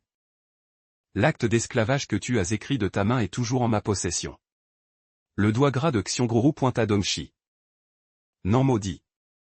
Ces 2 hommes bêtes sans froid seront toujours mes esclaves. Xian, protégeant les 4 petits blessés, répondit avec une colère respectueuse, je ne me souviens pas de ça. Aujourd'hui, je vais voir. Qui peut me prendre mes enfants? Maman est venue les protéger. Maman est vraiment venue les protéger. Beji regarda Xian, qui affrontait Qionglu. Il avait l'impression de rêver. Mais que faire si les 3 frères ne croient pas maman? Beji regarda Xian avec anxiété, maman. Le maman de Beji fit froncer les sourcils de Dongxi et Nanmo. Elle les avait vendus. La femelle qui les voulait ne méritait pas d'être leur mère. Xian afficha un sourire dès qu'il vit Beji. Les petits, maman viendra vous chercher tout l'heure. Les 4 petits regardèrent Xian avec des expressions variées. Beji était très inquiet. Il pleurnicha, maman, n'entre pas avec lui. Xionguru va te tuer. Xian se retourna et lui fit un clin d'œil. Mais ses doigts serraient discrètement la jupe en peau de bête. Dans la grotte, le mâle de Xionguru déterra une tablette de bois. Regardez bien. C'est l'acte d'esclavage que tu as gravé de tes propres mains. Au moment où Xian prit la tablette de bois, une lumière verte passa en un éclair entre ses doigts. Gros ours, es-tu aveugle? C'est clairement un contrat de travail qui est écrit dessus. La chair grasse de Xionguru trembla de rage. N'importe quoi. C'est clairement un acte d'esclavage qui est écrit ici. Tu oses me duper? Au moment où il se jeta pour arracher la tablette de bois, Xian s'écarta. Y a-t-il ton empreinte ici? Xionguru, tu ne peux pas le nier. Xian, souriant légèrement, tourna autour de Xionguru. J'ai seulement accepté de te prêter Dongxi et Nanmo pendant 10 jours. Pour gagner 2 peaux de bête. Mais tu les as fait travailler pour toi pendant plusieurs mois. Xionguru, ne devrais-tu pas me dédommager? L'esprit de Xionguru était en plein désarroi. Impossible. Comment est-ce possible? C'était clairement un acte d'esclavage. Xian dit calmement, regarde bien avant de parler. Xionguru regarda Xian. Puis il regarda la tablette de bois. Il hurla aussitôt, je sais. C'est toi qui as fait ça, n'est-ce pas? Xian le regarda avec droiture et calme. C'est écrit clairement sur la tablette de bois. Vas-tu renier ce qui est écrit? Xionguru cria, Xian. C'est toi, c'est forcément toi. C'est forcément toi qui as fait ça. Il était furieux. Dans sa colère, il réduisit la tablette de bois en miettes. Au milieu des éclats de bois, je reculai en ricanant. C'est alors que... Un cri de colère du chef du village retentit soudain de l'extérieur de la grotte. Que se passe-t-il ici? Sion se retourna immédiatement, les yeux rouges, et dit, chef du village. Il voulait me prendre mes petits pour seulement 2 peaux de bête. Le cri de Xionguru faillit faire s'écrouler le plafond de la grotte, chef du village. Sion est un monstre. C'est un monstre. Sion s'approcha calmement du chef du village, souriant. Chef du village, avant. Xionglu et moi avions signé un contrat de travail. Mais Xionglu a déformé les faits, disant que c'était un acte d'esclavage. Il a eu l'audace de vouloir me voler mes petits pour 2 peaux de bête. Le regard du vieux chef du village était aussi perçant qu'un couteau. Xiongru, rends les petits leur mère. Les petits sont un don du dieu bête. Pourquoi tous les hommes bêtes serpents devraient-ils mourir? Xiongru rugit immédiatement. C'est alors que... Son mâle surgit soudainement en roulant et en rampant. Maître, notre sel a disparu. Dans la chambre des bêtes, le sel était une ressource extrêmement importante. Les mâles pouvaient résoudre leurs besoins de reproduction harmonieusement. Mais les femelles et les jeunes nés récemment avaient besoin de consommer du sel directement. Xiongru elle-même mangeait beaucoup de sel. Sans compter qu'il y avait aussi quelques petits oursons. Ils avaient besoin de beaucoup plus de sel. Ils avaient réussi à économiser un peu de sel. En un clin d'œil, tout avait disparu. Pour les hommes bêtes de cette époque. C'était un coup terrible. Xiongru regarda Sion presque immédiatement. Le voleur. Chef du village, c'est un voleur. Il a volé le sel de ma maison.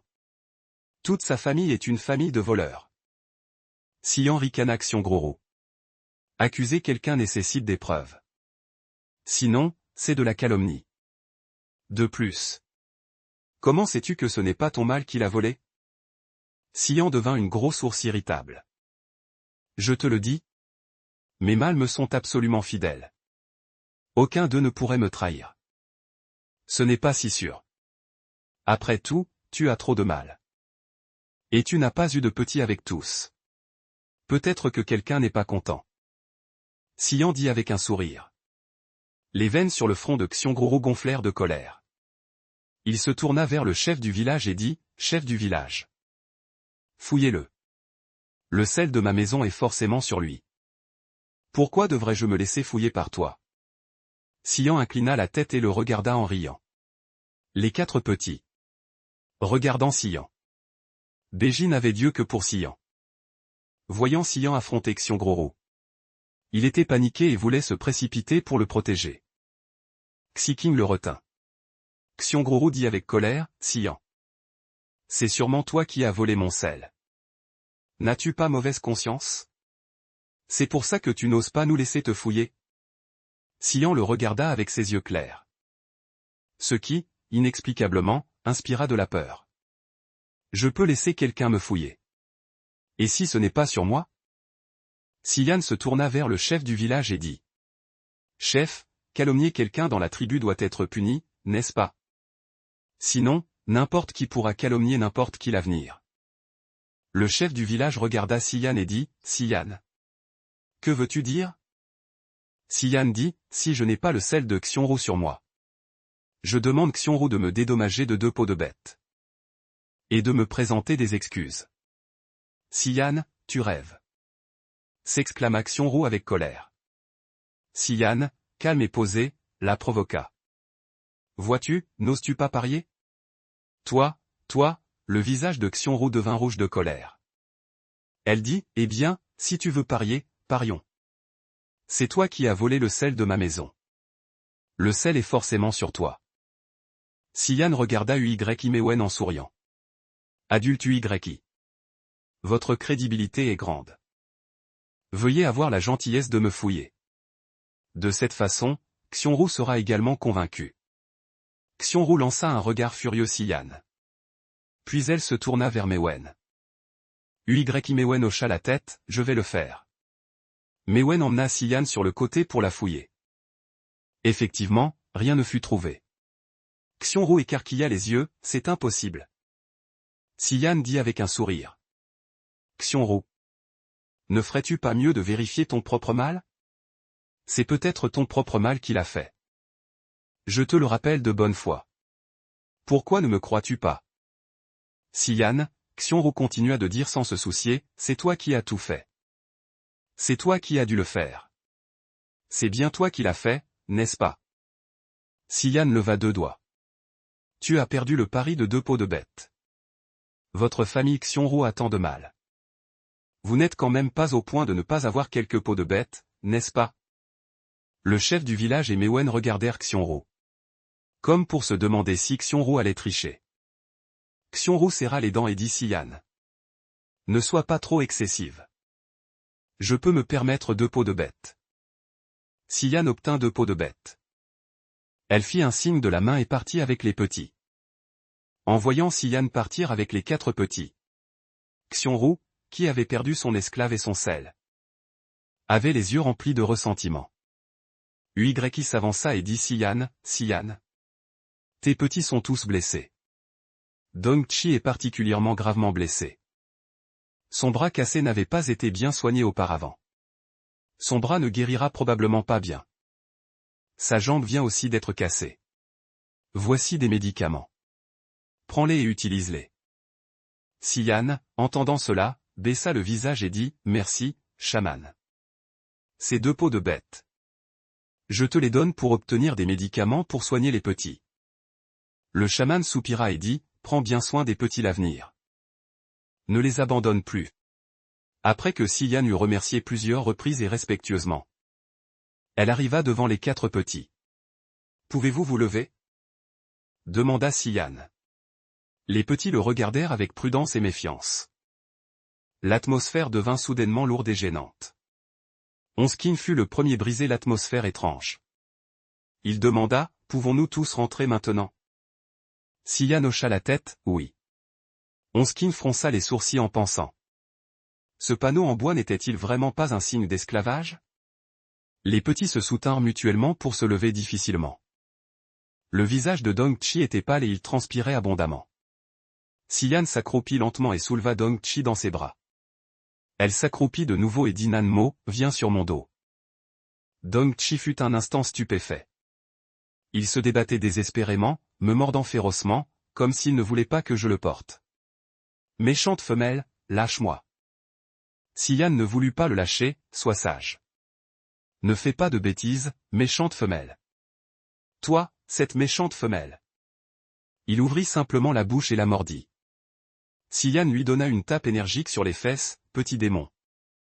Je t'ai dit d'être sage, tu n'as pas entendu? Es-tu raisonnable ou non? Dong-Chi, furieux, s'effondra, son corps mou, sous l'effet de l'émotion. Il était trop gravement blessé. Il s'évanouit directement. Si-Yan avait un mal de tête terrible.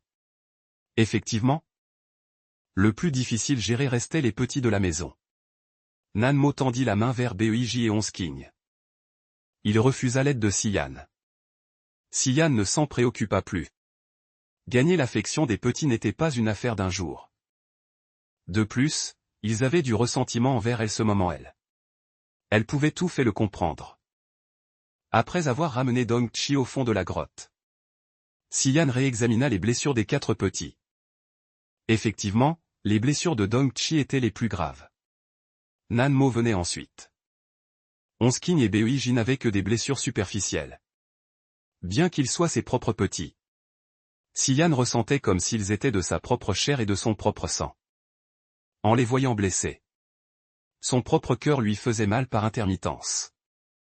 Elle porta Dong-Chi sur le lit. Après avoir appliqué la médecine sur Dong-Chi, elle trouva des planches de bois. Elle attacha solidement la jambe cassée de Dong-Chi avec de la corde en herbe. Puis elle fit en sorte que Nanmo s'allonge aussi sur le lit. Elle fit bouillir le remède et le lui donna à boire. Onskin et Beiji étaient accroupis dans un coin.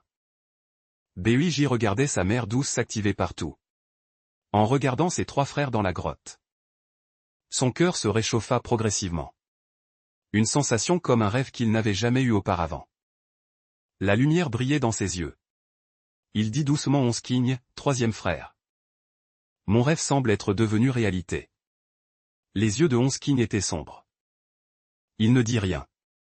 Beiji dit d'une voix claire, j'ai rêvé que maman était gentille avec nous. J'ai rêvé que maman ramenait le grand frère et le deuxième frère. J'ai rêvé que nous nous blottissions dans les bras de maman. La voix de Beiji devint de plus en plus faible. Il ne put continuer. Onsking ne dit rien. En fait, Beiji n'était pas le seul à avoir fait ce rêve. Il avait aussi rêvé de serpents. Les petits hommes bêtes n'étaient pas populaires.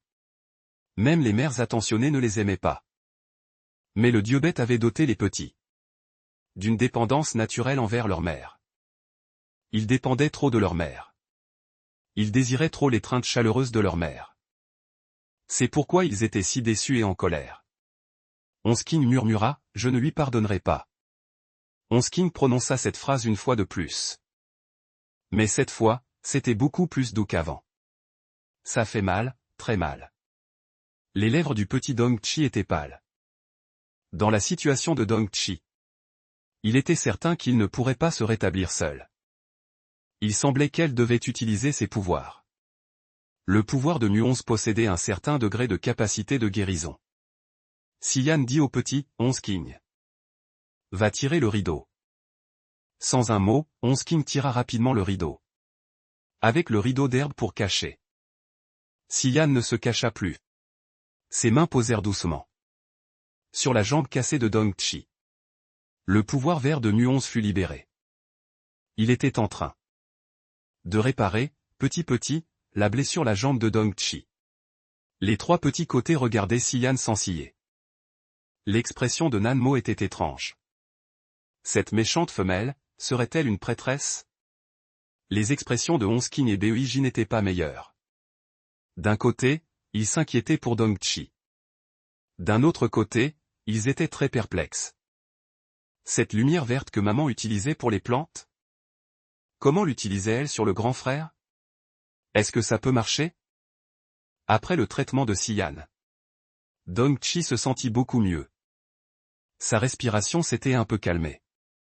Ensuite, Siyan commença à examiner son bras. Depuis combien de jours le bras est-il cassé? Demanda Siyan doucement. Beiji répondit rapidement, maman. Le bras du grand frère est cassé depuis 15 jours. Le cœur de Siyan fit un bond. Sa paume se serra involontairement. 15 jours. Après 15 jours, la guérison avait déjà commencé. Mais l'os du bras de Dongchi n'était pas fixé. Il était toujours de travers. Il n'était encore qu'un petit. Pourquoi devait-il endurer tant de souffrances? En pensant la souffrance de Dongchi, Siyan ressentit une amertume dans son cœur. Elle ferma les yeux, réprima toute amertume et dit, Dongchi. Maman va te redresser l'os. Es-tu d'accord? Dans les yeux de Dongchi, il y avait un sarcasme glacial, méchante femelle. Ne pense pas me toucher. Ma vie ou ma mort ne te concerne en rien. Onsking demanda doucement, qu'est-ce que redresser l'os? C'est briser l'os qui a mal guéri et le remettre en place. Siyan fixa les paupières tremblantes de Dongchi et dit, maman. Ne veux pas que tu sois la risée des gens l'avenir. La respiration de Dongchi devint soudainement rapide. Ne crois pas que je ne sais pas. Tu veux juste me torturer et me faire souffrir. Malgré la douleur qu'il lui infligeait, une haine déchaînée bouillonnait dans ses yeux. Pourquoi était-ce précisément cette femelle qu'il avait mis au monde? Xian a soudainement saisi le menton de Dongchi. Elle lui a fourré du foin, maman va te remettre l'os en place. Si tu me hais, maman? Tu pourras utiliser cette main pour me frapper plus tard, d'accord? Dongchi se mordait la lèvre inférieure. Sa voix faible demanda, pourquoi me demandes-tu ça? Que veux-tu faire? As-tu déjà pensé aux sentiments des autres? Xian regardait ce petit qui le haïssait tant. Il pensait que le petit voulait vraiment le tuer. Après tout, l'assistant d'origine, l'ancienne version de lui-même, avait été tué par son fils aîné Dongchi. Xian a souri d'un air moqueur, pinçant les lèvres. Même sachant que Dongchi pourrait réellement le tuer un jour. Cet instant précis, il voulait toujours bien le soigner. Au moment où le craquement des os a retenti dans la grotte, le cri de douleur de Dongshi a été étouffé par la réglisse. Une sueur froide a instantanément trempé tout son corps. Xian a rapidement appliqué le médicament et fixé la telle en bois. La voix de Beji tremblait, « Maman. Grand frère va bien, n'est-ce pas ?» Xian a dit avec inquiétude. « Je ne sais pas s'il aura de la fièvre ce soir. » Il s'est tourné vers Beji et a dit. « Tant qu'il n'a pas de fièvre, tout ira bien. » Xian s'est levé, le visage froid. Il a étalé la réglisse dans un coin de la grotte. « Sanbao, Sibao. Nous n'avons plus de peau d'animaux la maison. Vous dormirez ici ce soir, d'accord ?» Xiking et Beji ne s'en sont pas souciés. Après que Beji ait observé Dongshi pendant un long moment, il a demandé, « Maman. Y a-t-il autre chose pour laquelle je peux aider ?»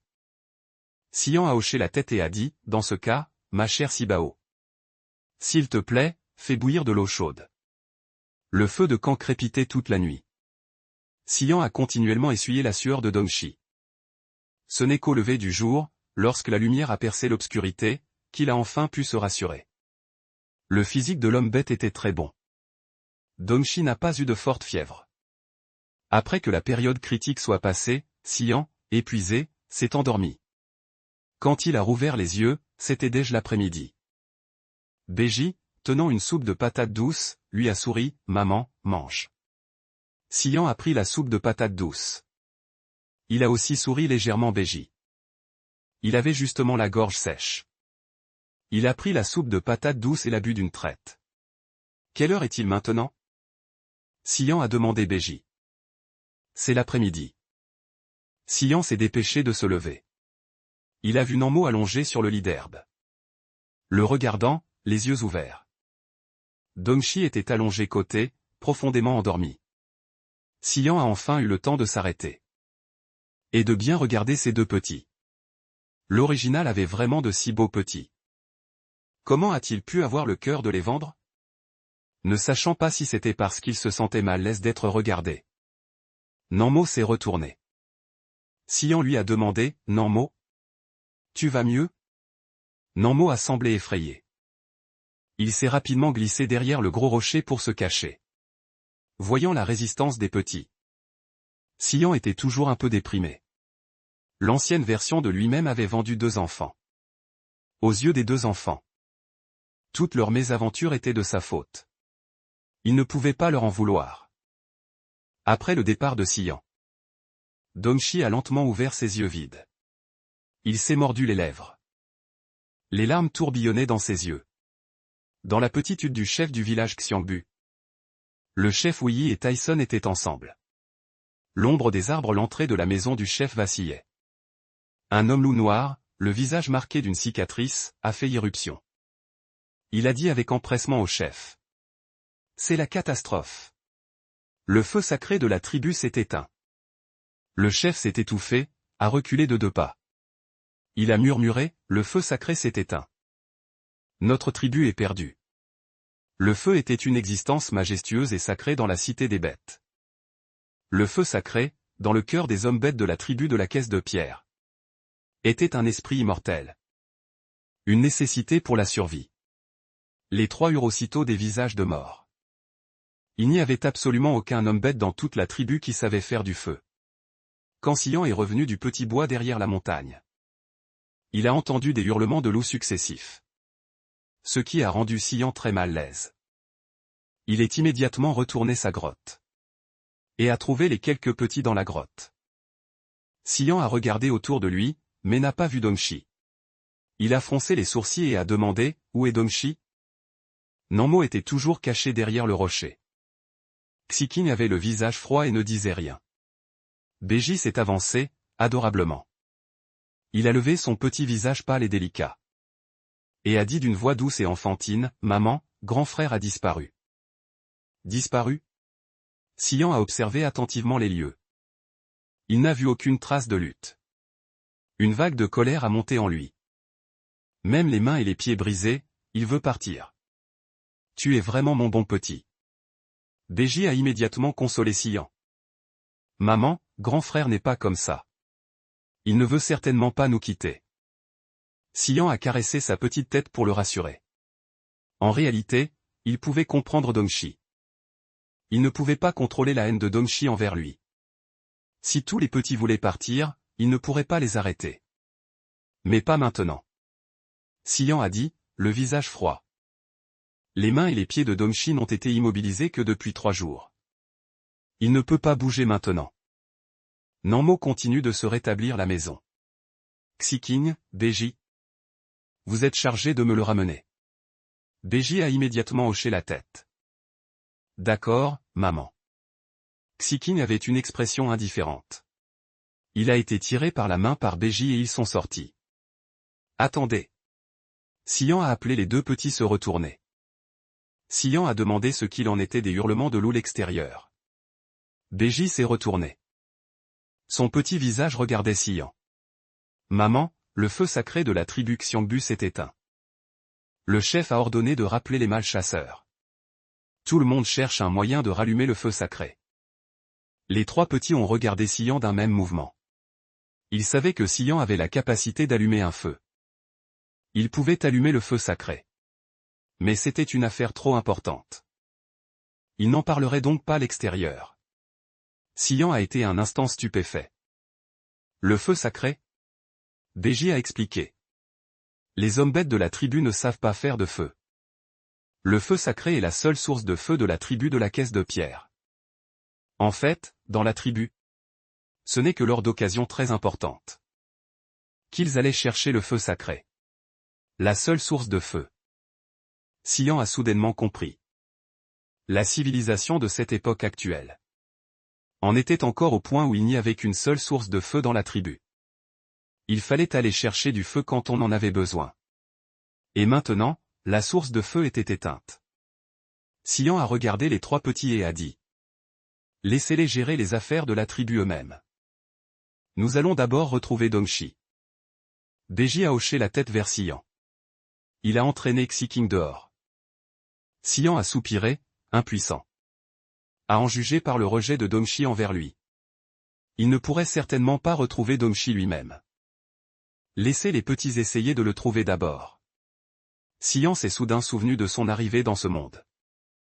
Il passait aussi ses journées chercher Xiking et Beiji. C'était vraiment comme élever une portée de petits primitifs. Qu'est-ce que c'est que cette histoire? Les loups l'extérieur. Les hurlements incessants rendaient les gens nerveux. Xiongnie a couru, essoufflé, jusque l'entrée de la grotte. Il a crié fort, Xian. Qu'est-ce que tu fais? Le chef a demandé tout le monde de se rassembler. Les femelles doivent aussi y aller. Xian a posé l'ajustement qu'il tenait. Et a suivi Xiongnie hors de la grotte. Dehors, devant la grotte, c'était le tumulte. La nouvelle de l'extinction du feu sacré a balayé toute la tribu de la caisse de pierre.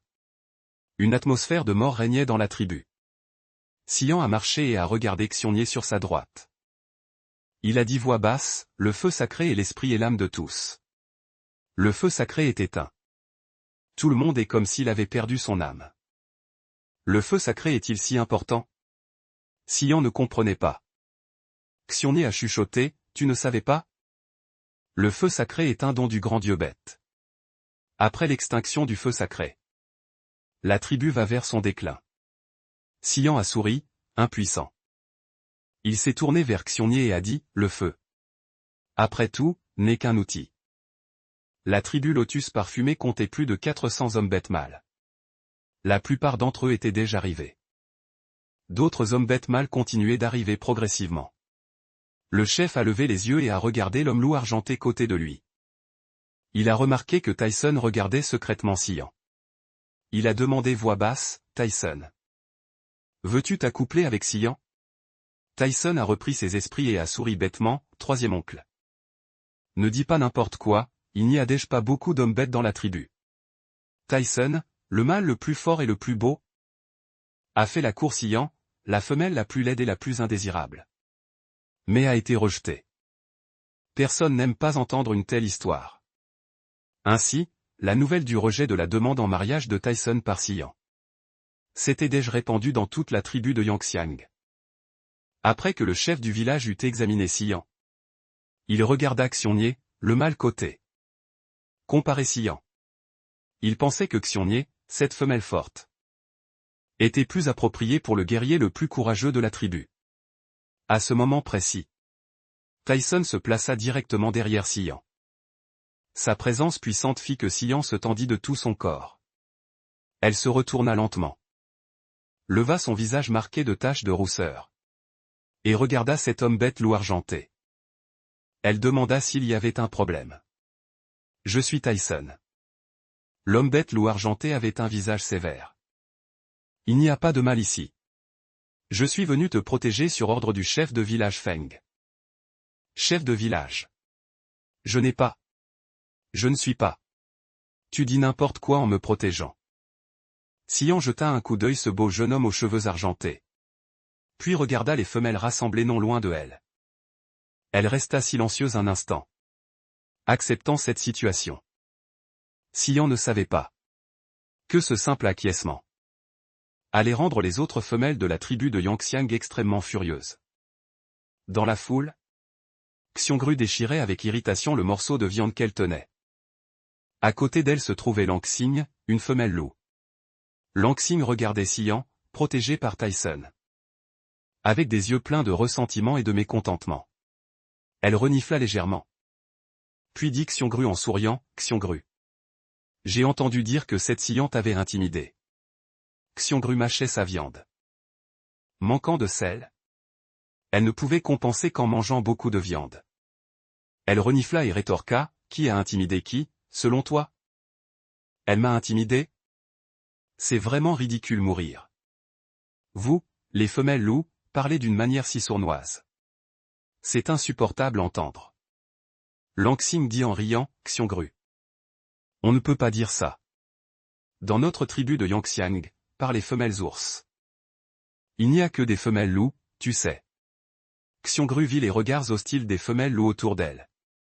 Elle dit d'un ton bienveillant. « Xian, cette femelle que personne ne veut, n'est absolument pas une bonne femelle. » Lanxing répliqua doucement, « Xiongru, ne te trompe pas. Xian n'est pas une femelle que personne ne veut. Tyson, le premier guerrier de notre tribu, ne se tient-il pas derrière elle? Qui n'aimerait pas un mâle puissant et beau? » En entendant cela, les visages d'une douzaine de femelles autour changèrent de manière imprévisible. Le chef du village parlait du feu sacré. Les gens l'écoutaient avec pessimisme. Xian, une fois qu'elle eut écouté attentivement, se retourna pour partir. À ce moment précis, Beji accourut d'un côté. Avec un visage paniqué, il dit « Maman », puis hésita. Xian s'accroupit. Beji se pencha à l'oreille de Xian et dit avec anxiété « Maman, nous avons trouvé le grand frère. Le grand frère dit qu'il veut se venger. Il veut brûler la grotte de Qionglu. » Brûler la grotte de Qionglu? Domshi a du feu maintenant. Son feu vient certainement de la maison. Xian regarda les yeux clairs de Beji. Beji regarda les gens autour de lui. Et secoua la tête avec panique. Xian comprit ce que Beji voulait dire. Le feu sacré de la tribu s'était éteint. Mais Domshi avait du feu entre ses mains. Si Domshi mettait ce feu, alors la manière dont le feu sacré s'était éteint deviendrait inexplicable. Xian prit la main de Beji et courut rapidement en direction de la maison de Xiongru. Non loin de la maison de Xiongru, Xiqing arrêtait Domshi. « Grand frère, non. Grand frère, ne sois pas impulsif. » Domshi, le pied bandé, regarda Xiqing avec indifférence. « Xiqing, écarte-toi. » Grand frère. Xiqing le tirait. « Xiqing, je suis différent de toi. » Il dit doucement. « Maintenant, je ne suis plus qu'un déchet. Ma vie n'a plus aucun sens. Je veux juste faire cette chose maintenant. Pour moi-même, pour Mo. Ne m'arrête pas. » La voix de Domshi était calme et ferme. Si quelqu'un avait les mains et les pieds brisés, sans capacité de travailler, sans capacité de chasser, il serait abandonné par la tribu et dévoré par les bêtes sauvages. Les larmes de Xiqing coulaient de ses yeux. Il ne comprenait pas pourquoi la vie de ses frères était si amère. Dongshi, le pied bandé, arrive à l'entrée de la grotte de Xiongru. La lumière du feu éclairait son petit visage pâle. Son corps était faible. Son visage livide. Mais son expression était très déterminée. À ce moment précis, un ricanement retentit derrière lui. « Mon petit, tu as vraiment de l'avenir. » Xian dit d'une voix froide. « Si jeune aidais-je mettre le feu ?» Les paupières de Dongshi tressaillirent. Quand il avait pris la torche dans la grotte et était venu, son cœur était en fait tiraillé et complexe. Il savait qu'il était devenu inutile. Mais au fond de lui, il espérait aussi être remarqué. Et espérait que cette personne se soucierait de lui. C'était un sentiment extrêmement contradictoire. Mais il savait aussi que la femelle qu'il avait vendue ne viendrait absolument pas. Non, elle ne viendrait pas. Mais elle était venue. Elle se tenait juste derrière lui. Le cœur de Dongshi sembla ressusciter. Cependant, sa voix était très froide ce moment elle. « Ce que je fais ne te concerne en rien. » Xian regarda le jeune homme têtu devant elle. Elle ressentait la fois de l'admiration et de la pitié. Elle s'approcha lentement de Dongshi et dit, « Dongshi, ce n'est pas la grotte de Xiongru que tu veux brûler. C'est moi que tu devrais vouloir brûler. Si tu as le courage, viens te venger de moi. » Dongshi cria fort Xian. « Oui, je veux te brûler. Je veux vraiment te brûler. Pourquoi moi? Pourquoi m'as-tu vendu? Je n'ai pas peur de ne pas avoir mangé. Je n'ai pas peur d'avoir faim ou froid. Et je n'ai pas peur d'être battu. Mais pourquoi m'as-tu vendu? Je ne te vendrai pas. » Xian expliqua que la vente de Dongshi était l'acte de la personne qu'elle était avant. La Xian actuelle ne vendrait pas ses petits. « Je ne te crois pas. Tu m'as déjà vendu. » dit la mauvaise femelle. Dongshi se retourna et courut vers la grotte de Xiongru. Xian sauta rapidement et attrapa Dongshi. Cependant, ce moment elle. La torche que Dongshi tenait tomba accidentellement sur l'herbe sèche. En un instant, un grand feu se propagea rapidement. Les flammes jaillirent soudainement l'entrée de la grotte de Xiongru. Xiking recula plusieurs reprises comme s'il avait été choqué. Beiji le retint et l'emmena sur un rocher. Xian, tenant Dongshi dans ses bras, sauta en arrière. Après plusieurs grands sauts successifs, elle déposa Dongshi côté de Xiking et Beiji. Dongshi était un peu choqué. Il regarda Xian avec surprise. Xian prit immédiatement une peau d'animal entière qui se trouvait côté et se jeta sur le feu. « Maman, n'y va pas !» Beiji cria fort. C'était une existence extrêmement sacrée. Les gens craignaient beaucoup le feu. Même en voyant Xian utiliser le feu pour cuisiner dans la grotte. Beiji et les autres avaient toujours peur du feu. Xian l'ignora. Et agita la peau d'animal pour éteindre le feu avec acharnement. Cependant, le feu avait atteint un certain point. Et les méthodes ordinaires d'extinction ne servaient à rien. À ce moment précis, le cri perçant de Xiongru retentit soudainement. « Xian, espèce de mauvaise femelle maudite. Ce n'est pas suffisant d'avoir volé mon sel. Tu oses voler la graine du feu sacré? Le chef du village arrive vite. Tyson et elle. » Tous les mâles de la tribu étaient arrivés.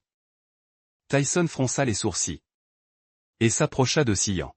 « Tyson, n'y va pas. »« Danger !» cria Lanxing.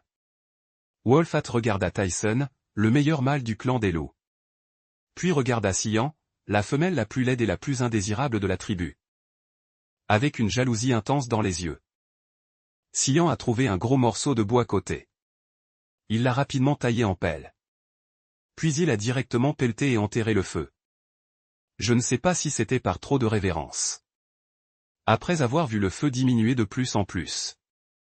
Dans les yeux de la foule, outre la révérence et la peur, il y avait aussi une certaine incompréhension.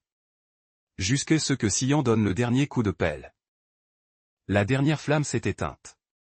Ce n'est qu'alors que le chef du village a crié « Attendez » avec un peu de retard. Il n'y a plus le temps. Le sable recouvre. Le feu est déjà éteint. Le chef du village, réalisant soudain, s'écria « Oh mon Dieu !» Le feu sacré est éteint. La tribu est perdue. Xiongnu, voyant le feu éteint, s'avança grands pas. Il était fou de rage. C'était l'occasion de régler la fois les nouvelles et les anciennes rancunes. Xian, comment as-tu osé voler le feu sacré? Et tu as utilisé le feu sacré pour brûler ma grotte. La tribu Yangxiang ne te laissera pas t'en tirer. Toi et tes 4 insupportables rejetons serpents. Vous devez quitter Yangxiang. Le cœur de loup de la tribu a enchaîné d'une voix dure, elle a volé le feu sacré. Elle a éteint le feu sacré. Xian. Es-tu une espionne envoyée par une autre tribu? Les bêtes de la tribu se regardèrent avec curiosité. En regardant Xian et ses petits.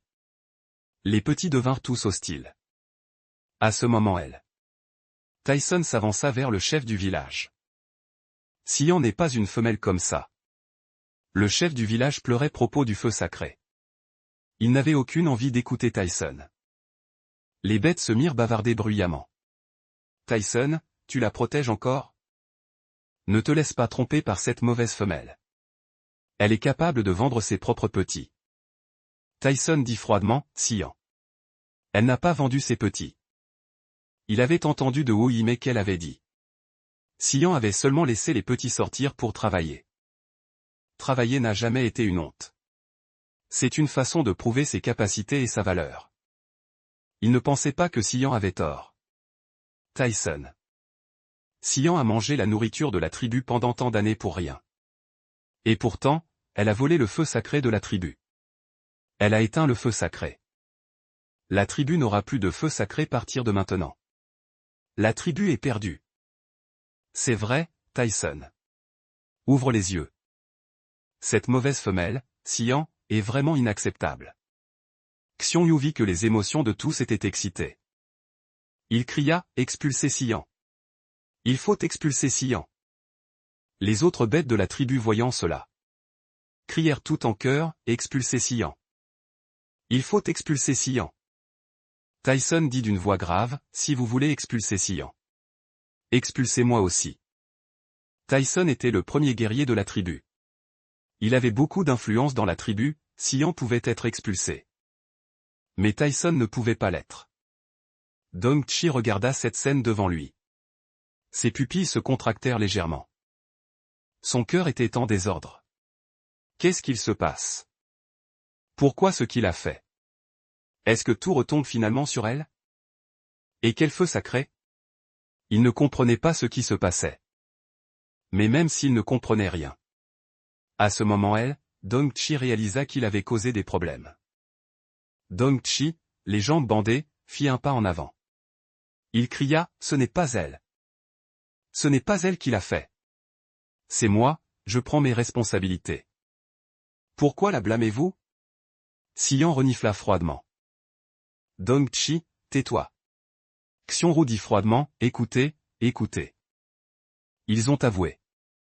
Xian, cette femelle qui a réduit sa nourriture pour ses petits, a volé le feu sacré.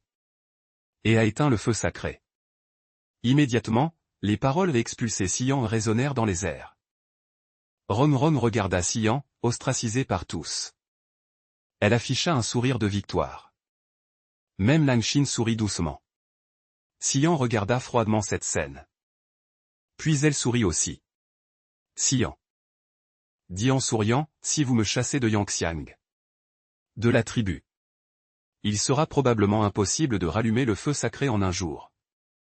Le chef du village, affligé, entendit cela. Il redevint soudainement comme vivant. Il attrapa Xian, que veux-tu dire? Xian sourit légèrement, le feu sacré n'est pas encore éteint. Mais si vous voulez que je parte. Il s'éteindra probablement complètement très bientôt. Le chef de la tribu tira violemment Xian. Que veux-tu dire par le feu sacré n'est pas éteint? Peux-tu rallumer le feu sacré? Si je peux l'éteindre. Je peux naturellement le faire brûler nouveau. Xian dit au chef de la tribu qui la relâcha immédiatement. Xian, tant que tu peux rallumer le feu sacré. J'accepterai toutes tes demandes. Le chef du village, Xiongru, dit avec empressement. Xian est une mauvaise femelle pleine de ruses. Ne te laisse pas avoir par elle. Xian ricana, chef, regardez. Ce n'est pas que je ne veuille pas vivre. Le chef du village répondit rapidement, personne ne peut te chasser. Tant que tu peux rallumer le feu sacré. Personne ne peut te chasser. Je peux allumer le feu sacré. Xian regarda froidement Xiongru. Mais je veux qu'il quitte la tribu Yangxiang pour toujours. Le chef du village resta stupéfait. Les yeux de Xiongru s'écarquillèrent. Le chef du village dit avec un peu de culpabilité, Xian. Tu sais aussi qu'il y a trop peu de femelles dans la tribu. Xiongru, bien qu'il ait un mauvais caractère. Mais après tout, c'est une femelle. Voici tu ne peux pas changer de condition. Xian dit avec arrogance, chef. Je ne veux pas vous mettre dans l'embarras. Puisque vous ne pouvez pas chasser Xiongru, tant pis. En disant cela, Xian fit mine de vouloir quitter la tribu Yangxiang. Le chef du village tira Xian avec empressement. Il la supplia, aide la tribu rallumer le feu de la vie. Xian sourit avec désinvolture. Elle leva la tête. Sa silhouette sembla grandir en cet instant. Par les dieux. Même si la tribu Yangxiang ne peut pas satisfaire mes conditions. Je rallumerai le feu sacré. Xian jeta un regard circulaire. Elle vit le guerrier qui l'avait défendu un instant plus tôt. Xian sourit avec gratitude Tyson. Tyson, tu es le guerrier de la tribu Yangxiang. Peux-tu aider à rallumer le feu sacré? Tyson regarda la petite femelle devant lui. Son cœur battait la chamade. Il hocha la tête, étourdi. Ses joues étaient légèrement rouges. Bien sûr, Xiongru. Elle craignait beaucoup que Xian ne rallume vraiment le feu sacré. Si le feu sacré était rallumé par Xian, il n'y aurait plus de place pour elle dans cette tribu. En pensant cela, Xiongru cria nerveusement, arrêtez-la. Vite, arrêtez-la. Cette Xian a des problèmes. Elle va tous nous tuer. Les bêtes de la tribu lancèrent un regard blanc Xiongru. Les petites femelles sont toujours délicates. Tout le monde le savait. La tribu n'était pas grande. Tout le monde savait aussi qu'il y avait une querelle entre Xiongru et Xian. Cependant, Xian n'allait pas allumer le feu sacré elle-même. Mais elle laissait Tyson le faire. Quel problème cela pouvait-il poser? Xian ne daigna pas s'occuper de Xiongru. Elle tira Tyson. Tyson, un peu étourdi, se pencha. Xian se rapprocha et murmura à l'oreille de Tyson. Sa voix douce et chaude résonna à son oreille. Tyson se sentit encore plus étourdi et merveilleux. Tyson, as-tu compris? Xian inclina sa petite tête pour confirmer. Tyson hocha la tête. Il se redressa. Il trouva de la réglisse. Et trouva un bâton de bois. Il trouva l'étincelle dont Xian avait parlé. Il toucha doucement avec la réglisse puis souffla. Les bêtes présentes n'osaient pas faire le moindre bruit. Le feu sacré était trop sacré. Il n'osait manquer aucune étape du rallumage du feu sacré. Peu de temps après, des flammes apparurent sur la réglisse dans la main de Tyson. Et peu de temps après, la réglisse se remit brûler. Ça brûle. Ça brûle vraiment. Les bêtes de la tribu Yangxiang furent choquées. Tyson fixa aussi la flamme dans sa main avec des yeux brillants.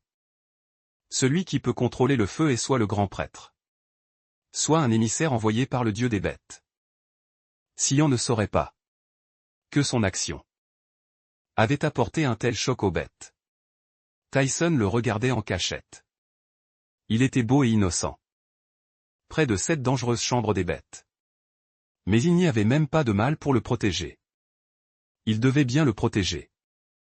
Xian sortit la torche qu'elle avait laissée tomber et qui s'était éteinte. Elle alluma la torche et la tendit au chef du village. Que le chef du village aille allumer le feu sacré. Le chef du village la prit avec respect. La torche, ému que la tribu de la boîte de pierre soit sauvée. Après avoir réglé cette affaire, Xian ramena Dongshi la grotte. À l'intérieur de la grotte, Nanmo se cachait comme d'habitude dans un coin. Xiqing et Beji se tenaient devant lui. Dongshi fit une légère moue. Il serra sa lèvre inférieure. Il s'assit sur le lit et tourna le dos. Xian regarda le dos maigre mais têtu de Dongshi. Elle ne put s'empêcher de taquiner. Où était passé le courage d'incendier la grotte? De retour à la maison, il n'ose même plus me regarder. Dongshi ne dit rien. Les petites épaules du jeune homme tremblaient. Sion réalisa soudainement qu'elle avait dépassé les bornes. Elle s'avança rapidement. Elle vit que le petit avait les yeux rouges.